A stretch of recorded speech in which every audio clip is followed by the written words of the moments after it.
Salut tout le monde, bienvenue sur cette nouvelle vidéo. Aujourd'hui je vais vous parler du livre Harem d'Eric Costa. Vous le trouverez en version électronique chez Amazon.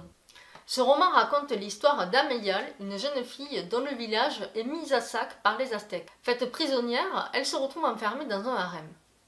Comment est né ce livre? D'où lui est venue l'idée? J'ai posé la question à son auteur, Eric Costa, contrôleur aérien dans le civil. Il nous raconte la genèse du projet. J'ai fait une école d'écriture sur Bordeaux. J'ai fait 3 ans d'école, 2 ans qui étaient vraiment denses, où j'ai appris vraiment tout ce qui est dramaturgie, en gros comment raconter une histoire. Et pendant ces 2 ans, il fallait qu'on ait plusieurs projets. Et donc, quand je me suis lancé dans la série, je me suis posé la question un petit peu de quels étaient vraiment les univers que je voulais travailler, parce qu'une série, c'est quand même quelque chose qui peut se développer sur plusieurs années. J'aurais voulu partir sur quelque chose du type un petit peu médiéval fantastique, comme Game of Thrones.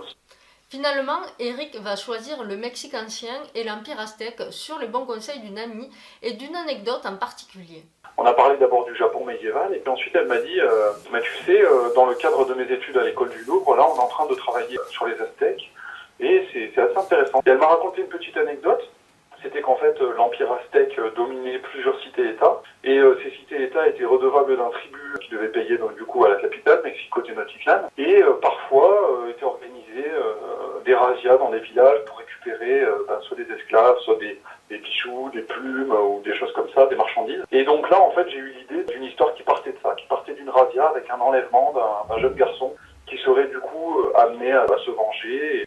Au final, le jeune homme est devenu une jeune fille, Ameyal, une héroïne téméraire, impulsive et effrontée.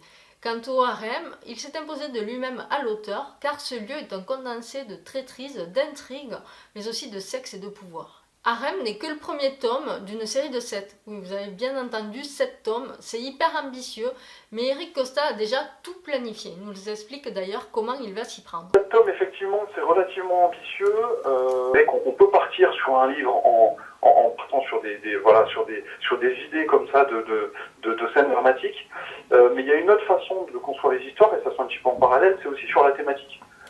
Et la thématique, ça reflète directement, on va dire, le message qu'on veut faire passer à travers le livre, et ça reflète directement, du coup, le héros de l'histoire.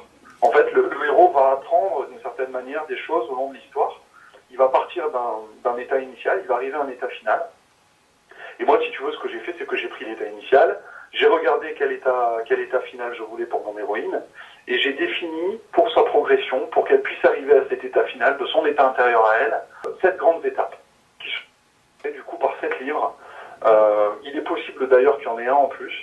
Je pense que c'est vraiment important de savoir de quoi tu parles et de savoir comment tu vas le raconter à travers le vecteur principal de ton histoire qui est ton personnage principal, ton héros. Je vous recommande vivement la lecture de Harem si vous voulez vous plonger dans l'univers aztèque et savoir ce qui va advenir et ce qui va arriver à notre héroïne Ameyol. Est-ce qu'elle va s'en sortir vivante ou pas? Surprise. Cette vidéo est finie, j'espère que ça vous a donné envie de lire le livre. En tout cas, n'hésitez pas à me laisser vos commentaires et à me dire ce que vous en avez pensé. N'hésitez pas non plus à liker, à partager, et moi je vous dis à la prochaine. Salut!